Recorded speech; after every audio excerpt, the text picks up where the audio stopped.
Ok, então, nós vamos ter esse curso, gravado para vocês.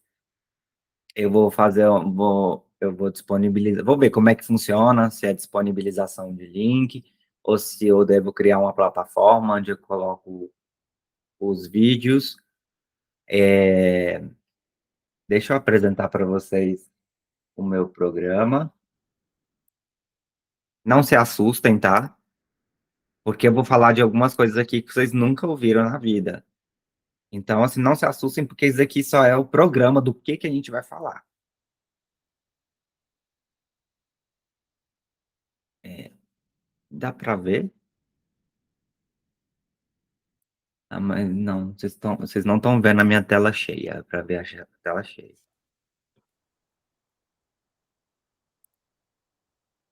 Eu acho que agora vai dar.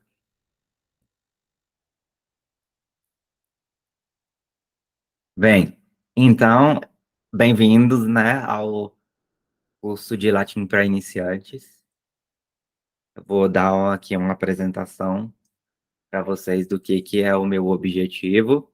Então, esse curso ele é criado com o objetivo de promover o estudo da língua latina clássica àqueles que são leigos, aqueles que não sabem nada de latim, ou possuem um conhecimento raso, muito raso.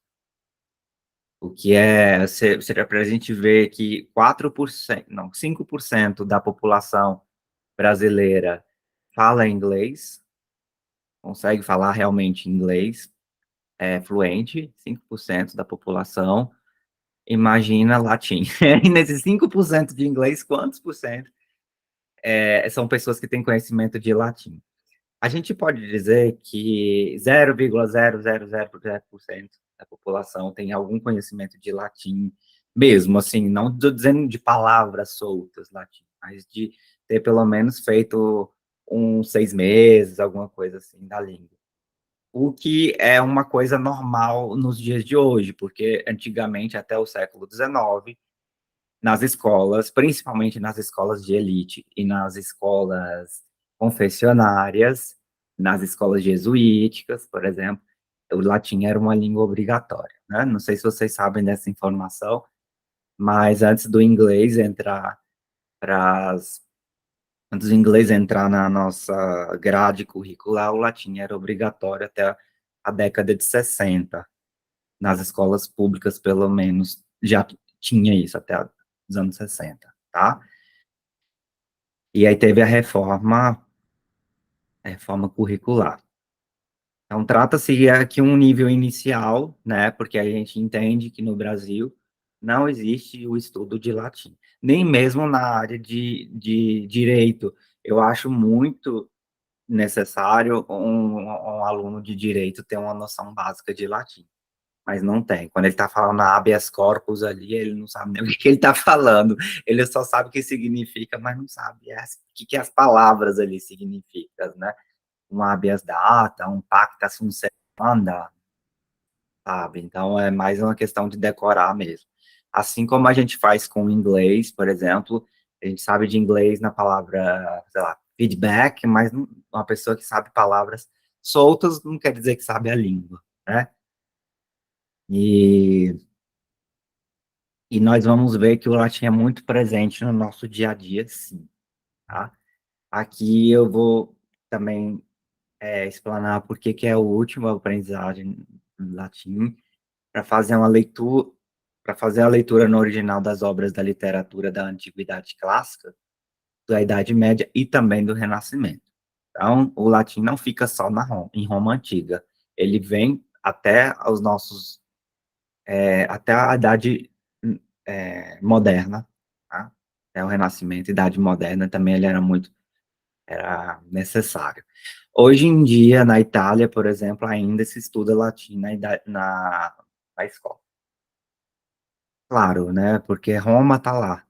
Roma está ali na Península Ibérica, então nada mais justo do que os italianos estudarem o latim. Mas ainda assim, na Itália, é uma questão polêmica, porque se fala muito de substituir o estudo do latim e do grego por estudo de matérias, por exemplo, como informática, abranger mais o estudo da informática de programação, e é uma questão bem polêmica mesmo na Itália, tá? Então a gente passa por um período de que eu chamo de uma crise humanística, porque a gente deixa muito de estudar aquilo que é de nossa história, que é da preservação do nosso patrimônio cultural, e a gente está voltando mais por uma questão do futuro, não, e não vendo o nosso passado. Então isso também está sendo uma crise, né, que é percebida por quem é da área, né, da área de de humanidades. E também a compreensão aprofundada do vocabulário presente em muitas línguas modernas, incluindo português, incluindo inglês, muitas palavras que para a gente é um neologismo da língua inglesa, na verdade, vem do latim, por exemplo, a palavra deletar, né? A palavra deletar chegou para a gente através do inglês, to delete, mas o latim vem com essa palavra deletar, que passa por inglês. Olha só, o caminho como é uma coisa bem bizarra, né? Passou por uma língua que não é latina para uma língua não latina passar o latim para a gente, que é uma língua latina. Em alguns casos, o inglês ele faz esse tipo de coisa, certo? Por via do francês. E você também aprenderá a gostar de ler, já que fará isso constantemente. Aqui eu vou passar leituras para a gente ler. Todo dia a gente vai ter leituras, tá? E também uma compreensão inicial do arcabouço cultural relativo ao período do Império Romano. Nosso material ele vai ser disponibilizado para vocês. Agora, depois que acabar a aula, eu vou mandar para vocês já o livro. Vocês não vão precisar comprar o livro, porque eu vou mandar em PDF, mas eu acho bom vocês terem impresso, alguma coisa assim, porque é cheio de exercícios. É como se fosse um livro de língua mesmo. Você vai ter que fazer os exercícios e a gente vai fazer as correções, tá? Se vocês não fizerem exercício, não tem como, porque é como se fosse uma língua mesmo, tipo o italiano, e vocês estão aprendendo, imagina, vai passar o verbo ser, verbo estar, e aí precisa com eu, tu, ele, nós, né? Os verbos, por exemplo, precisam de ter uma prática,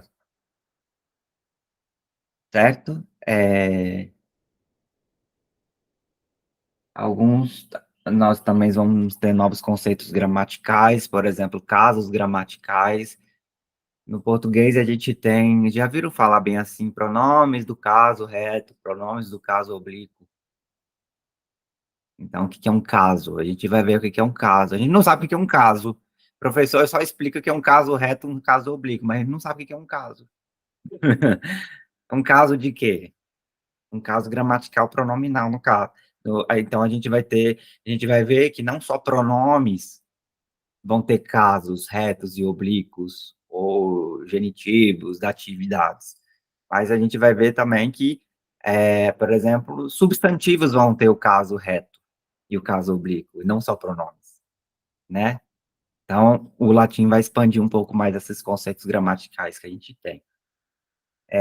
Se abrirá para a filosofia antiga, novas línguas também, vocês vão ver o tanto que vai ser fácil aprender, por exemplo, o italiano ou o espanhol, o próprio português, e terá um conhecimento precioso e pouco compartilhado nos dias de hoje, tá? É um curso completo, não porque a gente não tem tempo, não vai ter tempo em 3 meses de terminar. São 3 capítulos que a gente vai ver, 3 capítulos bem densos, do livro do Hans Ulbeck, que é um dinamarquês, se eu não me engano. O livro, no total, tem 34 capítulos, que compreende os níveis básico e intermediário, e a gente só vai ver 3 dele.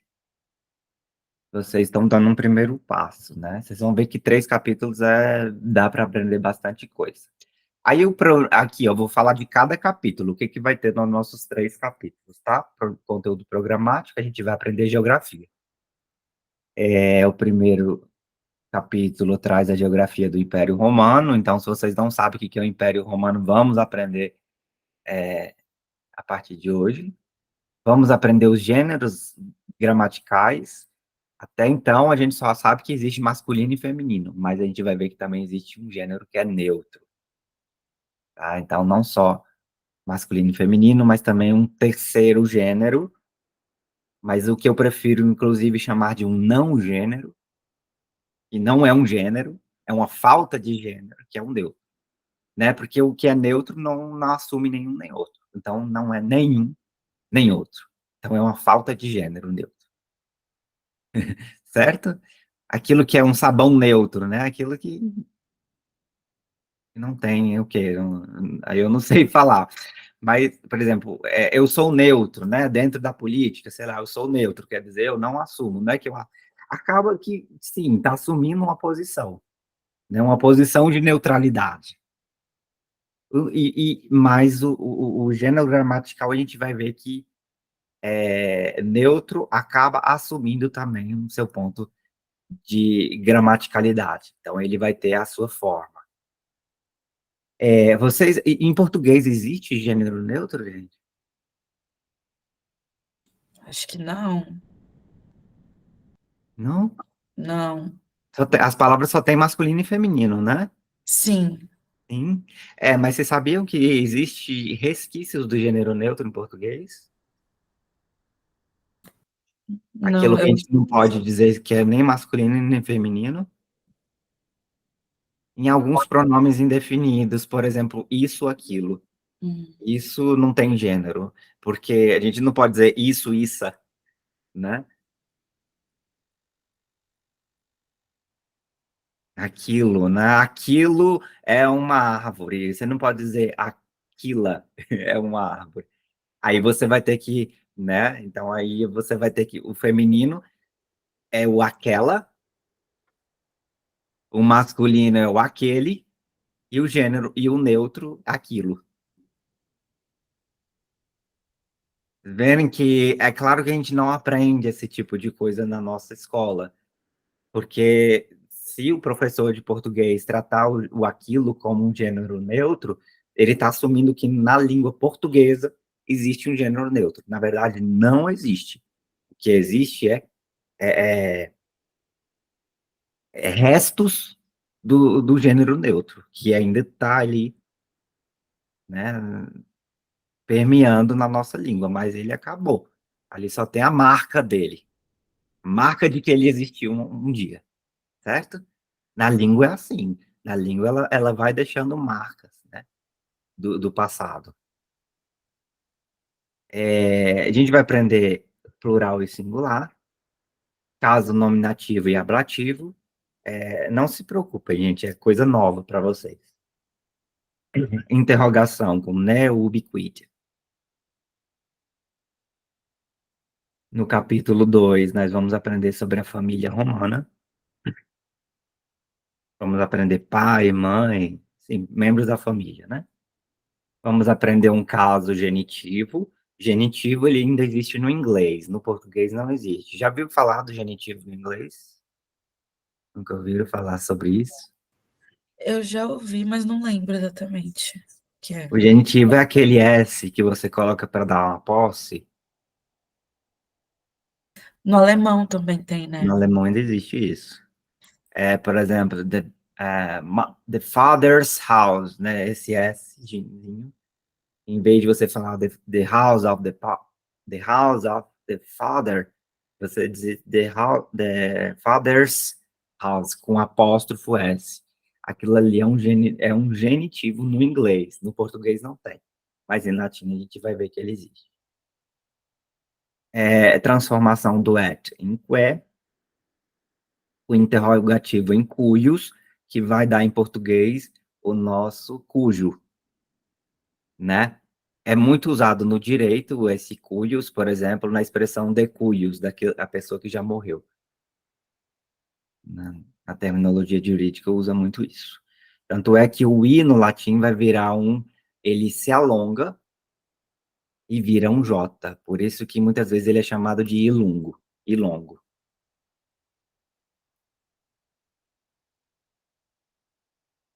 E vamos ver os possessivos da primeira e segunda pessoa do singular, que é meu e teu.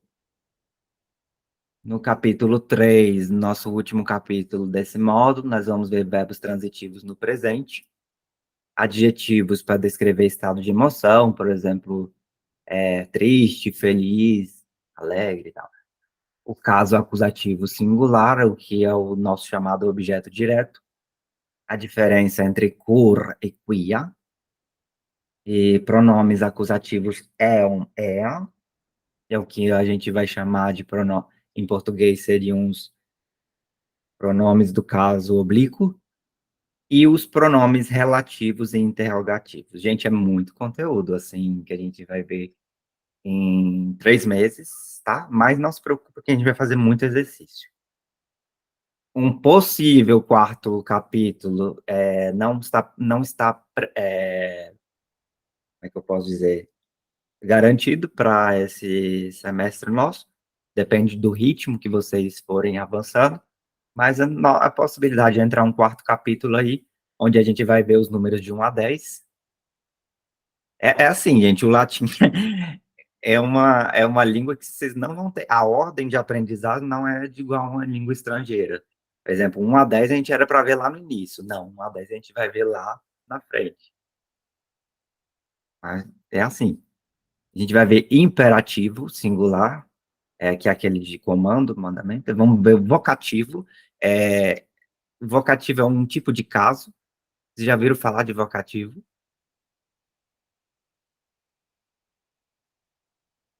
Sim. Né? Então, vocativo no português, a gente chama de chamamento, né? Um chamamento.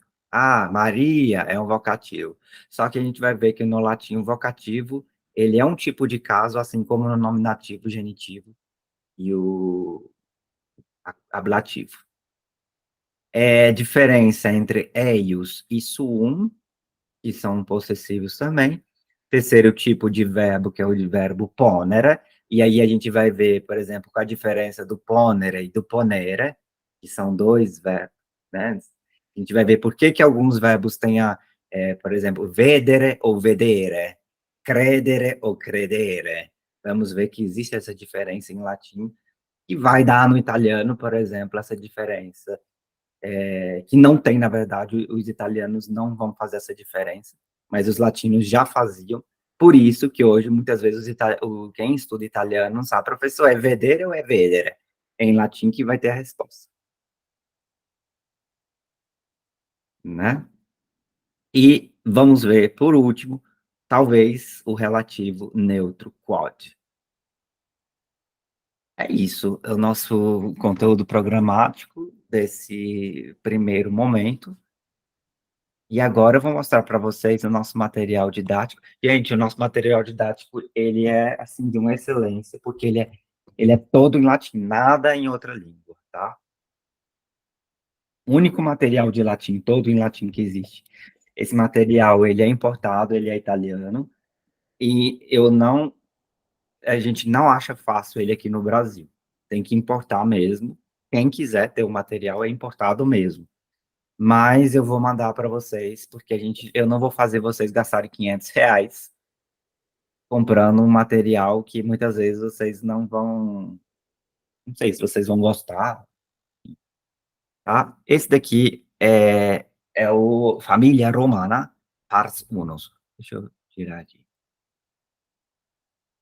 Professor, eu até fui olhar, na verdade, para comprar, né? E claro, ele era caro como um livro de idioma mesmo, ele era uns 300 e pouco, mais barato na Amazon, só que chega em abril. Aí eu falei, nossa, nem que eu tivesse É, a pagar, mesmo que eu não saiba se eu vou continuar, né? Se vai que não tem essa afinidade toda, mas para chegar em abril não vale a pena. Aí eu falei, melhor usar o PDF mesmo, por eu só enquanto. acho que vocês devem testar primeiro, assim, testa para ver se vale a pena para vocês Sim, terem. sim. Mais 2 meses para chegar, mais 2 meses. Aí já não vai ter mais, Pois é. vai acabar já, não Exa adianta. É um livro, gente, muito, muito bacana. Vou apresentar para vocês. Tá dando para ver o material aqui? Então, esse sim, sim. material que a gente vai usar, esse daqui é a versão atualizada dele. Chama Família Romana, que tem um cachorro, né? Cachorro que romanos colocavam na frente lá das mansões, das vilas, para poder espantar os ladrões, né? Cave Cane, daí que vem o cuidado com o cão, vem aqui, cão bravo. É um livro muito assim, vocês veem que um aspecto dele é bem infantil, porque ele é cheio de imagens, cheio de ilustrações, muito bacana. Toda página tem uma ilustração, certo? É um livro muito autoexplicativo, dá para estudar sozinho, mas com o professor é bacana porque a gente vai explicando em português, certo? Então, é um livro. Esse livro aqui é o livro de texto, ele é cheio de histórias. A gente vai ver que ele não é um livro teórico, sabe? Em si, a teoria é o professor que dá, mas ele não é um livro teórico. Por quê? Porque ele é um livro mais intuitivo. O método dele é um método mais naturalizado, ele é intuitivo. Então a gente vai aprendendo a partir da história que vai trazendo os vocabulários para a gente. Por exemplo, na hora que a menina começa a chorar da história, aí que a gente aprende como é que é o verbo chorar, porque a gente liga a ação daquele personagem naquele momento da história. Então isso daí faz com que a gente absorva mais a língua e não só de eu ficar, gente, ó, o verbo tal, não. Dá o contexto, legal é isso, que ele dá a gramática a partir de um contexto da história. Livro nenhum de idiomas que eu, pelo menos que eu trabalho, faz isso, certo? E ele é uma história contínua. Aqui é como se você estivesse lendo um romance, uma história mesmo, de uma família, porque o nome do livro é Família Romana, e ele é como se você estivesse lendo um livro de literatura, porque ele tem um enredo, mas dentro disso a gente vai aprendendo conceitos gramaticais, e o engraçado, gente, é que ele começa com um latim muito simples, e ele vai terminar no livro Roma Eterna, no volume 2. Esse livro já é de avançado, a gente não deve chegar nele, é um livro avançado, e esse livro aqui, ele já traz literatura mesmo, pura, em latim, por exemplo, ele já traz obras consagradas, por exemplo, do Cícero, do Virgílio, né, de Eneida de Virgílio. Então, assim, em 3 anos, dá para ter um nível, assim, esse daqui é como se fosse uma literatura mesmo, tipo Machado de Assis, assim, mais ou menos nesse livro, em latim. Então, a gente avança, isso daqui, esse nível avançado, é muito, muito bom também.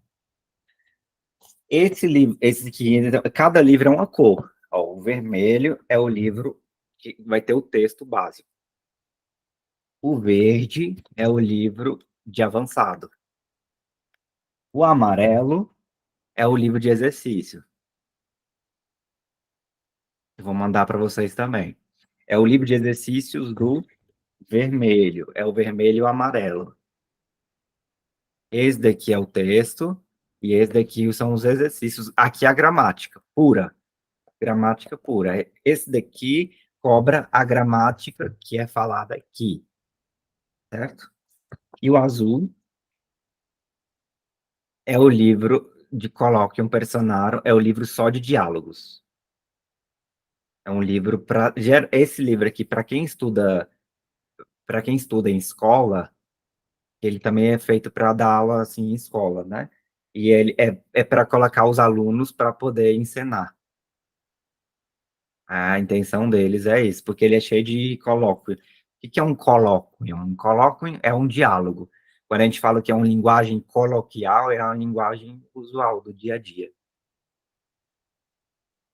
Então, esse livro aqui, ele é como se fosse assim, ó, bota a Vitória e o José. Ah, a Vitória vai ser tal personagem, o José vai ser o outro. E aí muitas vezes os professores pedem para os alunos decorarem o diálogo e apresentarem para tu. Só que a gente não vai fazer isso, porque aqui, né, eu acho assim, porque como que eu coloco, como que eu trabalho com colóquio a personaro? Eu gosto que a gente não trabalha ele em sala. Vocês vão ler ele por fora. Qual é a diferença dele? O que colóquio é esse? Esses personagens que estão aqui no vermelho são os mesmos que estão no azul. O azul é como se fosse assim, os bastidores daquela história que está no vermelho. Às vezes, no vermelhozinho, você vê que aconteceu alguma coisa assim, aí você fica, tá, mas como que esse personagem chegou nesse ponto? Eu não entendi. Aí lá no azul que tem a resposta, tipo, nos bastidores das coisas. Por exemplo, tem uma hora que o menino chega todo ensanguentado em casa. Ele teve uma briga lá, teve todo ensanguentado. E aí ele mente pros pais que foi o boi, que foi a vaca que bateu nele. Só que na verdade ele tava brigando com um colega. E aí ele vai dizer que foi o touro. E se você não vê os bastidores, se você não lê o azul, você acha que ele tá falando a verdade. Porque ele tá contando, porque aí você tá vendo a história a partir do ponto de vista dele. E nesse azul mostra lá o diálogo dentro da briga. Porque, na verdade, um chama a mãe do outro de vagabunda e tal, e aí começa a briga. É só, tá vendo? É muito, vocês vão, espero que vocês gostem, tá? Da, da metodologia desse material. É viciante, tá, gente? É viciante. E assim, então a gente vai aprender a gostar de leitura, vamos aprender a gostar de história, porque vai falando, por exemplo, tem uma hora lá que que o pai vai dar muita surra no menino, surra mesmo, que até sangra às vezes, mas a gente vai ter um olhar de dó, mas de uma certa forma, se a gente olhar por aquele tempo, a gente vai ver que era uma coisa mais normal que existia, né? Então, se a gente fizer a nossa análise hoje, por exemplo, da mulher que, por exemplo, não podia entrar na política, a gente vai ver que era um absurdo. É um absurdo hoje, mas não era um absurdo na época. Então a gente tem que ter um olhar sincrônico do que estava acontecendo ali na época, sem fazer um julgamento do presente, certo? Claro, a gente pode fazer um julgamento assim no sentido de não dizer que estava certo, estava errado, mas olha como a gente, sei lá, evoluiu, olha como a sociedade romana era diferente nesse tal ponto, nesse outro. Fazer essas comparações é interessante também para o nosso mundo de hoje, certo? Eu queria saber se vocês têm alguma dúvida, alguma pergunta nessa primeira parte. Eu gostei bastante aí da programação, tá bem motivante, né? Eu acho que vai ser bem bacana, bem legal.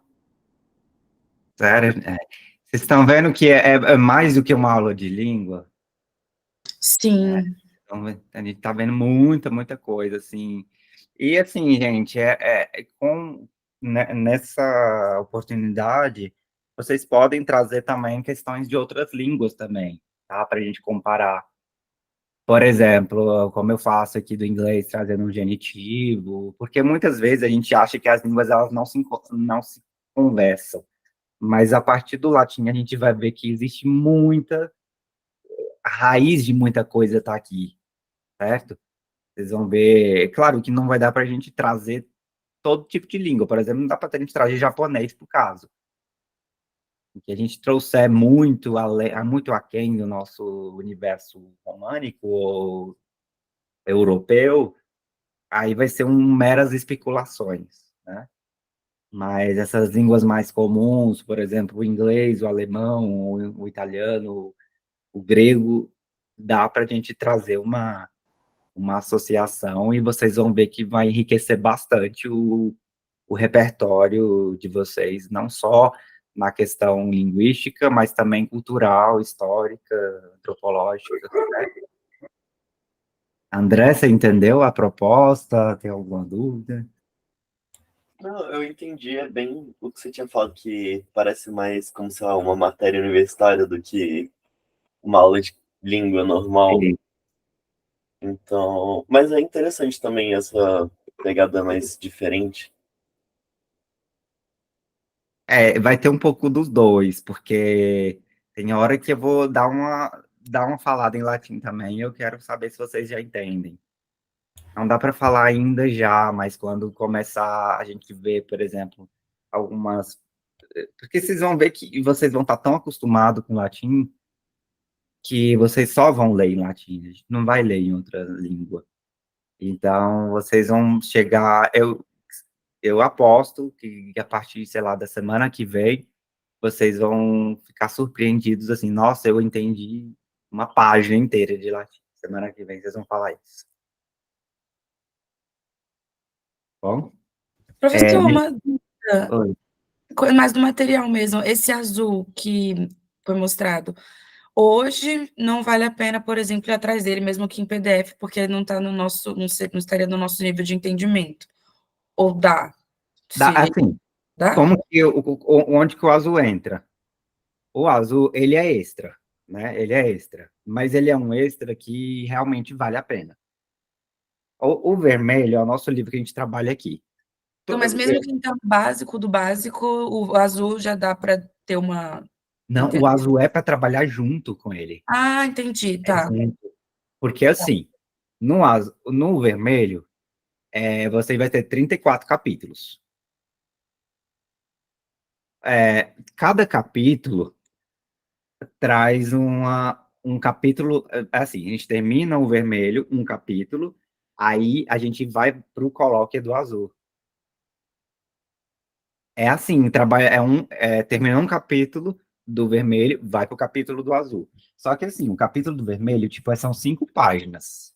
E do azul é uma página só. Mas é uma página que explica muita coisa. Então, o Vitória, o azul ele foi feito para estar junto com o vermelho. Não é separado, não. Aí ele vai ter até o capítulo 24. Até o 24. E depois, deixa eu pegar aqui.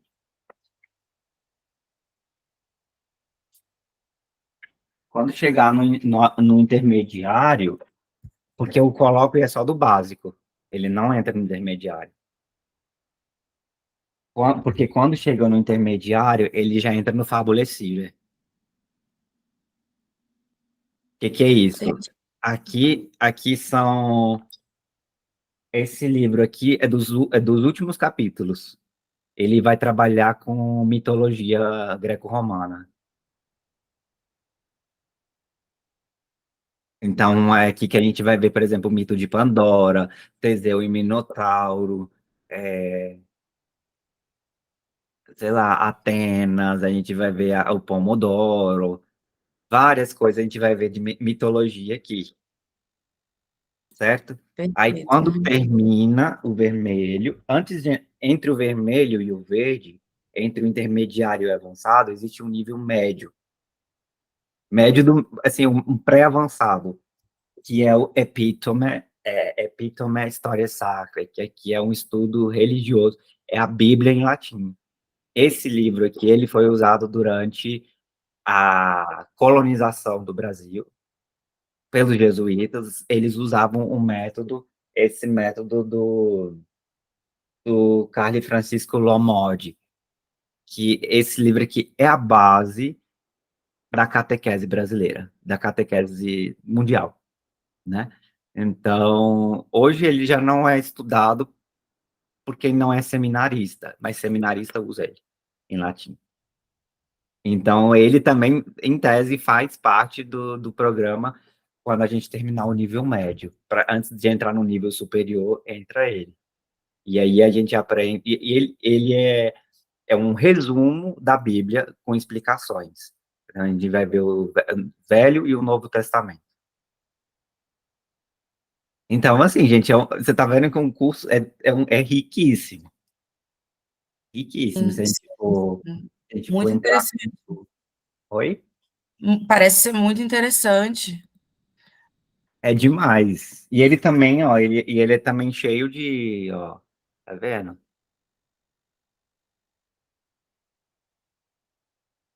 Ó, ele é ilustrado também. E você vê aqui tudo latim, ó. Tudo. Nada em outra língua. Então, assim, gente, isso daqui é para estar fluente mesmo em latim. É. Vou passar para vocês. Ah, vocês têm alguma outra dúvida? Então, você entendeu? É junto, para trabalhar o azulzinho junto. Tá? Mostrar o material. A gente tem 15 minutos.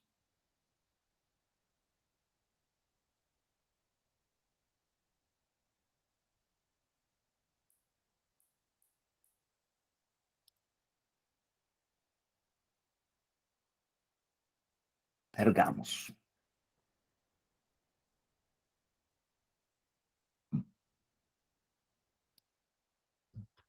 Dá para ver? Ainda assim. O nosso material, ele se chama Língua Latina per sé Illustrata, Pars Unus, Família Romana. E esse é o nosso primeiro capítulo. Primum capitulum. Primum capitulum. Capitulum primum. Primum quer dizer o primeiro.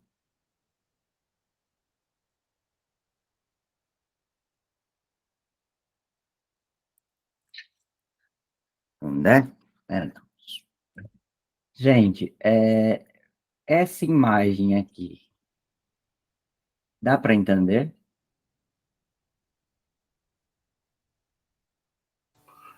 Fluvius é rio, em italiano, Rodrigo? Fiume, Ah, não, e esse aqui é Fluvius? fluvius, Fluvius em latim é rio? é rio, Ah, né? Porque quando você tem a água fluvial, é da onde? que em italiano é fiume. É filme. Por quê? Porque o italiano faz o quê? O italiano pega o L do latim e transforma em I, Ah, tá. né? Como que é planta em latim, em italiano? Planta? É, Não, não lembro. pega o L e vira I, transforma o L em I, Ah, né? Pianta.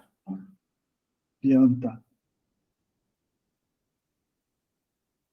Então, foi isso que o italiano fez. Deixa eu ver outra palavra.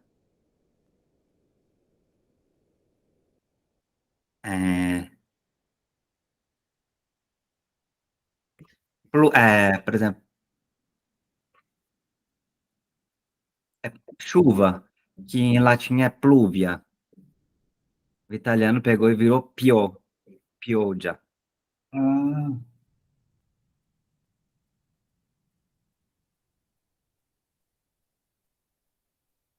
Como que é pleno em italiano?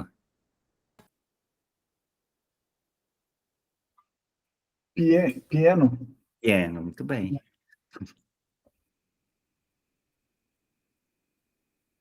Então, nós temos aqui ínsula, É igual piano também, né? Piano. piano, que vem de plano, isso. Ah, Ínsula é ilha?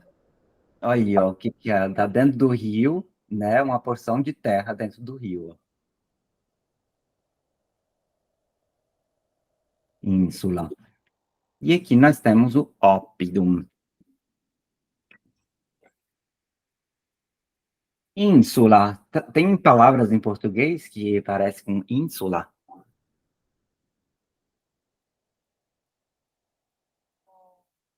península. Península. Península. Qual mais? Insular, né? Já viram falar isso? Sim. Isso. Insular, né? Que é relativo à ilha. Em outras palavras, em outras línguas, por exemplo, que a gente tem no espanhol, por exemplo, isla, né? Vem daí. Nós temos outras palavras um pouco diferentes em português, mas também que vem daí, por exemplo, isolar, né, vem daí. Quando você isola, você metaforicamente coloca longe de tudo, coloca em uma ilha, né? Já pararam para pensar nisso? Já, né? Né? O que isolamento, né, tem a ver com ilha? Total, Sim, né? Ou seja, insulamento seria, se a gente trouxesse um pouco mais para o latim, né? Seria um insulamento.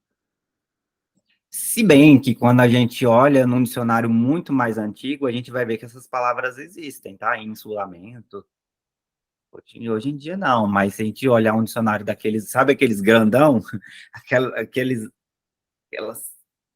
coisas pesadas, ali vai ter esse tipo de palavras. Por isso que existe aqueles dicionários grandes e os pequenininhos. Os pequenos a gente vai só usar as palavras do uso, palavras do hoje em dia. Mas se a gente procurar um dicionário bem mais antigo, bem mais tradicional, a gente vai ver que existe isso daí também, certo? O que significa península? Alguém sabe me dizer um exemplo de uma península? Vamos aqui ver um mapa. A Península Itálica. Península Itálica. Vamos ver, vamos olhar aqui. A Itália é como se fosse uma botinha, vocês sabem. Todo mundo sabe o mapa da Itália, mais ou menos. O mapa em cima na Itália é o quê? E lá em cima, ela é mar ou é o quê? Ali onde fica. São os Alpes, né? São os Alpes. Então, os Alpes ligam a Itália com o resto da Europa, não é isso? Uhum. Isso. Certo? Então, os Alpes ali, eles. Ali tem água, tem mar ali? Não. Não. Não tem. Então, quando você vê que uma península, qual é o conceito de península? Vocês sabem? O que é uma península? Se alguém chegar para gente, o que é uma península? É uma parte de terra que é quase totalmente cercada por água. Falta uma parte, assim. Perfeito. E em latim a gente entende isso quando a gente vê que a etimologia de península é paine insula. Paine significa quase.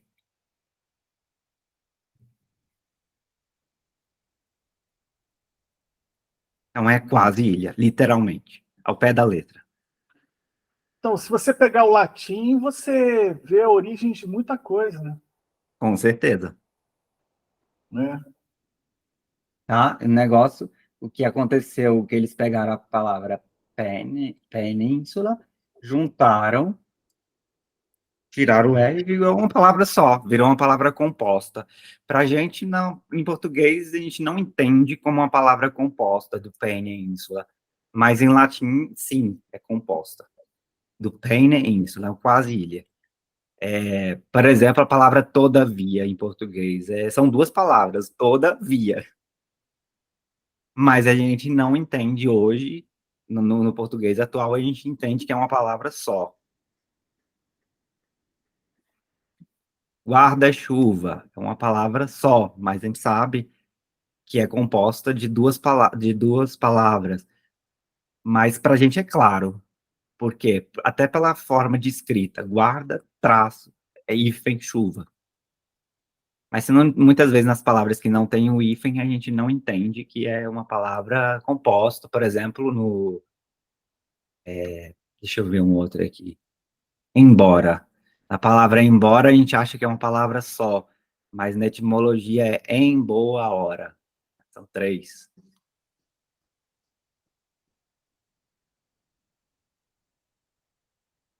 Né? Então é um pouco difícil da gente dizer muitas vezes se uma palavra é composta ou não é composta. Depende. Qual é o olhar que a gente está tendo? É um olhar histórico? Se a gente está tendo um olhar histórico da língua, então a gente vai muitas vezes considerar uma palavra composta. Se a gente está tá tendo um olhar atual, sincrônico e não histórico da língua, a gente vai ver que uma palavra não é composta, ela é uma palavra só, certo? Isso também vai muito da percepção, né, gente? Da percepção de quem fala, porque a língua, quem fala a língua tem autoridade também para ter esse reconhecimento de se é ou não é uma palavra composta, certo?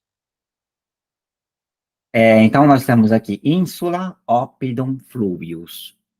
Insula oppidum fluvius. Oppidum é uma fortaleza, o que a gente chama hoje de fortaleza, Oppidum. Geralmente, Oppidum era aquelas cidades onde os militares romanos faziam para poder sair nos barcos, né? Então, eles, ali nos portos, geralmente muitos Oppidum se faziam os portos, como a gente tem, por exemplo, no Oppidum de Ostia. Deixa eu colocar aqui para vocês. Um exemplo de um Oppidum bem famoso é o Oppidum Ostiarius. Oppidum de Ostia.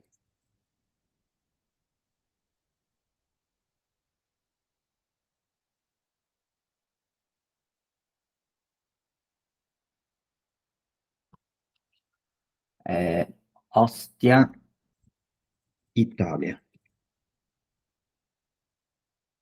Né, a gente tem aqui, tá vendo? Geralmente tinha um teatro romano, né? Claro, copiado dos gregos.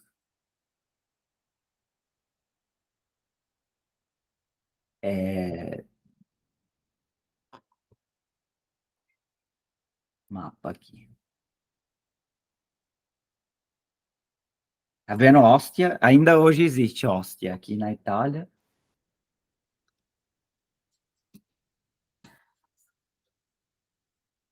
Antes de entrar em Roma, tá vendo aqui é Roma. A gente, por navio não dava para entrar em Roma, né, gente? Então ele tinha que ir aqui no Ostia, e a partir desse Ostia aqui, Ostia em latim significa entrada, Ostia significa também porta, como a gente vai ver mais nos nossos textos mais para frente. Vai ver, por exemplo, tinha o hostiário. Quem era o hostiário? Era aquele que era o porteiro no nossos dias de hoje, aquele que ficava lá dentro das vilas romanas.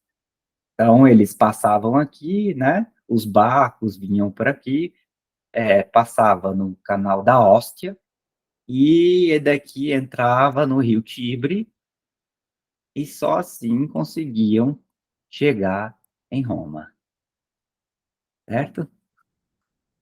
Não dá para você chegar em Roma diretamente. Inclusive, o aeroporto da Itália fica também por aqui, Fiumicino. Né? O Fiumicino, aqui tem o aeroporto, também, né? Passa por aqui, aqui tem um canal do Fiumicino, né? Via Porto, tá vendo, ó?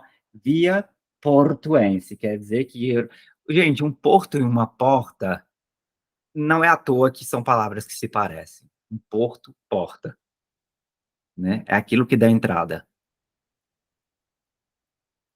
Por isso a gente chama um aeroporto, né? Que dá entrada no país. É a porta, né? A gente pode brincar, o latim ele dá uma liberdade para a gente brincar também. Então eu poderia chamar de aeroporta, claro. A gente poderia, essa palavra aeroporto masculino também poderia ser uma aeroporta, por que não? Né? Ele dá uma porta no sentido aéreo para o país.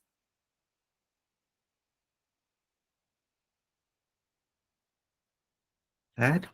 O porto é o que a gente conhece, né, por navegação, mas um aeroporto é um porto de avião, certo?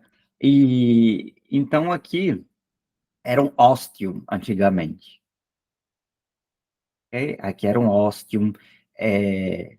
Se a gente for ver, deixa eu entrar aqui. Muitas vezes a gente vai ver ruínas romanas aqui. Ah, não, aqui a gente não tem. Mas muitas vezes é porque tem que saber o lugar certo, onde tem as coisas mais antigonas, os resquícios. Aqui não tô achando. Certo? Vou parar o compartilhamento, já chegamos no nosso horário. Semana que vem, não, na aula que vem, nós vamos já entrar na parte de gramática, vamos começar a fazer a leitura do texto. Então, a gente viu 3 palavrinhas hoje. Vimos a palavra ostium, fluvius e ínsula. Só para dar um spoiler para quinta-feira, a gente está tendo essas três palavras já dá para a gente terminação do gênero. Hóstia, nós temos o feminino, aliás, ínsula, nós temos o feminino, ínsula, terminou com A, feminino. Temos o fluvius, terminou com o US masculino, terminou com o US. Exemplo, na palavra lupus, campus, né, temos em latim também, que são palavras masculinas. E oppidum termina com UM, que é uma palavra neutra. Né? Existe outro tipo de palavra, outro exemplo de palavra neutro que a gente usa no português? Existe palavra currículo, é uma palavra neutra. Né? Outro que a gente usa com não tem em português, mas tem em inglês. Como que é museu em inglês? Museum. Né? Terminou com UM, ou seja, museu é uma palavra latina que o inglês pegou. Asylum também, né? Isso. Um M. Nome de lugar não tem gênero, né? Muitas vezes não tem gêneros assim. Ok, gente, espero que vocês tenham gostado. Deixa eu parar a gravação.